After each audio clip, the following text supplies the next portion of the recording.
দেখতে, দেখতে কিন্তু ইয়ার এন্ডিং চলে আসলো এবং মার্চ শেষ। এখন হলো এপ্রিল। এবার পালা হচ্ছে আইটি ফাইল ভরার। তো এই বছরে কিন্তু নতুন নিয়ম চেঞ্জ হয়েছে যেখানে ২০২৫ এ যদি আমরা ওল্ড রেজিউমে দেখি এবং নিউ রেজিউমে দেখি, তাহলে অনেকেই হয়তো জানেন না, অনেকের হয়তো আইডিয়া নেই যে কিভাবে আপনারা নতুন রেজিউমে ভরতে হবে, কিভাবে ট্যাক্স ফাইল করতে হবে, নতুন কি চেঞ্জেস এসছে। তো সেসব জিনিস কিন্তু অনেকেই ধারণার বাইরে। তাই আজকের এই ভিডিওতে আমরা সেরকমই কথা বলব। নতুন ট্যাক্স সেশন নিয়ে। এবং আজকের এই ভিডিওতে আপনারা যদি নতুন হয়ে থাকেন তাহলে আমাদের চ্যানেলটি ভিজিট করবেন, যেখানে আমরা নিয়মিত ফিনান্সিয়াল টপিক নিয়ে, কনটেন্ট নিয়ে আমরা ভিডিও পোস্ট করে থাকি। আপনারা চাইলে আমাদের পেজটি ভিজিট করতে পারেন। যদি ভালো লাগে তাহলে সাবস্ক্রাইব করে দেবেন। আয়করের নিয়ম অনুযায়ী ২০২৫ এ কিন্তু যে নতুন কর ব্যবস্থা করা হয়েছে, সেটা কিন্তু সবার উপরে কিন্তু ধার্য। ঠিক আছে? সেটা ডিপেন্ড করবে আপনি কত টাকা ইনকাম করছেন, না করছেন তার উপরে। যদি আমরা বর্তমানে দেখি তাহলে কিন্তু যারা ৪ লক্ষ টাকা পর্যন্ত আয় করে তাদের কিন্তু 0% ট্যাক্স। যারা ৪ থেকে ৮ লক্ষ টাকার মধ্যে তাদের 5% এবং ৮ থেকে ১২ লক্ষ টাকার মধ্যে 10%। এবার আপনার মনে হবে যে ১২ লাখ টাকা অবধি তো ট্যাক্স ছাড়। তাহলে কি করে সম্ভব এটা? চলুন ভিডিওতে আস্তে, আস্তে সেটাই জানব। এবং তার বেশি যদি আপনি আয় করেন তাহলে সেটা আরও পার্সেন্টেজ কিন্তু বাড়বে। সেটা আমরা পরে আপনাকে পুরো লিস্ট আমি দিয়ে দেব। এবার আমরা একটা কথা বলি। সেটা হচ্ছে ৪ লক্ষ টাকা পর্যন্ত যদি আপনার আহ আয় হয়, সেক্ষেত্রে আপনার যে টাকাটা আপনাকে ছাড় পাওয়া যাবে সেটা হচ্ছে 5% মানে ২০,০০০ টাকা। এর আগেও কিছু জিনিস আপনাকে জানতে হবে, সেটা যে আপনার আয় থেকে ১ম এ আপনার স্ট্যান্ডার্ড ডিডাকশন ৳75,000 সেটা কিন্তু পুরোপুরি বাদ হয়ে যাবে। যদি আমরা একটু ক্যালকুলেট করে দেখি তাহলে বলব যে ৪ লক্ষ টাকা অবধি আপনার 0%, যেখানে ৪ থেকে ৮ লক্ষ টাকা মানে ৪ লক্ষের উপরে আপনার ৫% যাবে মানে ২০,০০০ টাকা। ৮ থেকে ১০ লক্ষ টাকা যার ২ লক্ষের উপরে যাবে ১০% মানে ২০,০০০ টাকা। এবং মোট কর মানে এখানে দাঁড়ালো ২০, ২০, ৪০ প্লাস 4% স্বাস্থ্য ও শিক্ষার শেষের ক্ষেত্রে প্রায় ৪১,৬০০ টাকা। বিশেষ কিছু জিনিস যেটা হচ্ছে নতুন যে রেজিউমেটা তৈরি হয়েছে সেখানে কিন্তু আপনি যদি পুরনো প্রণালীতে যদি ফিরে যেতে পারেন, সেখানে কিন্তু বিভিন্ন ডিডাকশন যেমন এটিসি আপনি পাবেন। বয়স্ক ব্যক্তির ক্ষেত্রে 60 প্লাস হলে সেখানে পুরনো যে প্রণালী আছে সেখানে কিন্তু আয়ের শুরুর সীমাও কিন্তু সেটা বাড়বে। এবার যদি আমরা নতুনের সাথে পুরনোর করের যদি আমরা তুলনা করি, তাহলে এখানে দেখতে পাচ্ছি যে 1961 যে আইন আছে, সেখানে কিন্তু করদাতারা ২ টি প্রণালী থেকে কিন্তু বেছে নিতে পারেন। একটা হচ্ছে ওল্ড এবং একটা হচ্ছে নতুন। সো নতুন প্রণালী যারা বাছবে, এটি কিন্তু ডিফল্ট প্রণালী যেখানে কম সংখ্যক ডিডাকশন কিন্তু কম করের হার। পুরনো যে রেজিমে আছে সেটা কিন্তু ডিডাকশনের হার কিন্তু বেশি। কেমন? যেমন 80C, 80D অফার করে কিন্তু সেখানে আপনি কিছু ছাড় পেয়ে যাবেন কিন্তু করের হার কিন্তু বেশি। নতুন প্রণালীতে আপনি প্রতি বছর ইচ্ছেমতো পুরাতন প্রণালীতে ফিরে যেতে পারেন। তবে যারা ব্যবসা করেন তাদের জন্য কিন্তু পুরনো মানে একবার নতুন এন্ট্রি নিলে সেখান থেকে কিন্তু পুরনোতে যাওয়া একটু বেশ কঠিন। তার জন্য কিছু কাঠখড় পোড়াতে লাগে।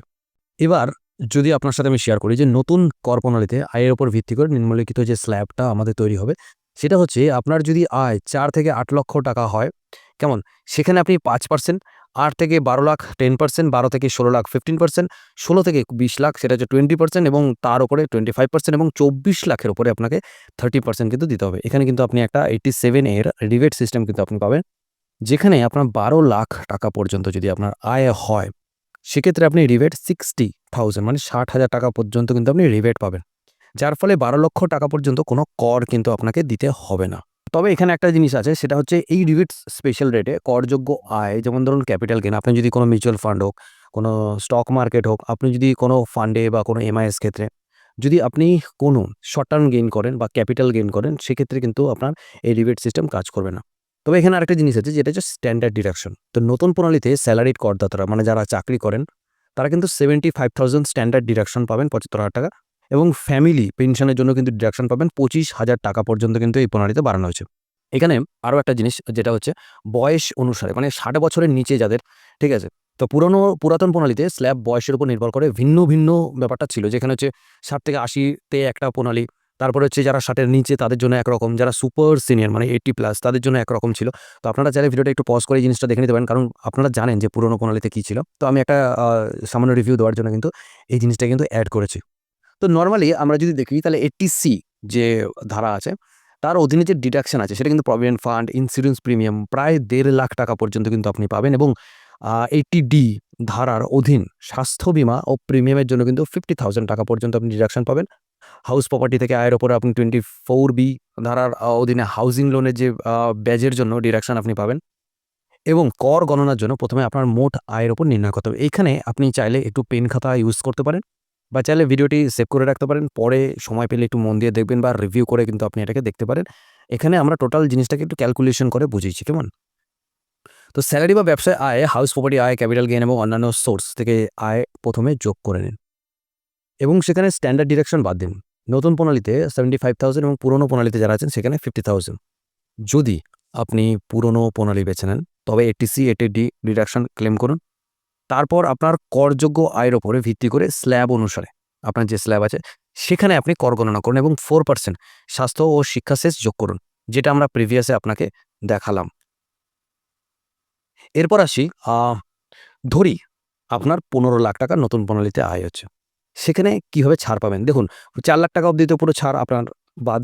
৪ থেকে ৮,০০,০০০ টাকা, ৪,০০,০০০ এর উপরে ৫,০০০ টাকা, মানে সরি 5% সেখানে ২০,০০০ টাকা।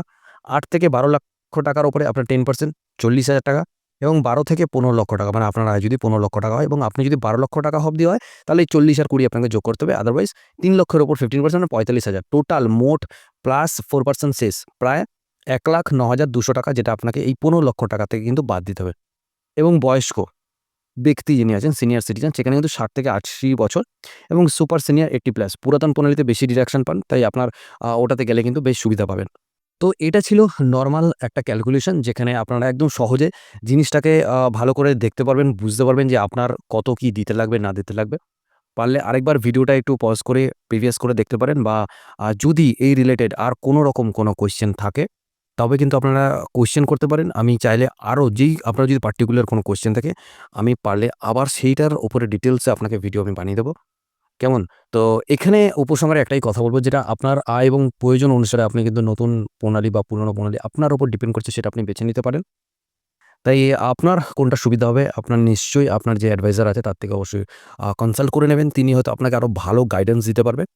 আর যদি ভিডিওটা ভালো লাগে থাকে, প্লিজ লাইক করুন, কমেন্ট করুন, সবার সাথে শেয়ার করুন। আর যদি এই রিলেটেড কোনো কোয়েশ্চেন থাকে ট্যাক্স রিলেটেড, তাহলে প্লিজ আমাদের কমেন্ট করে জানাতে ভুলবেন না। তো চলুন, দেখা হবে নেক্সট ভিডিওতে।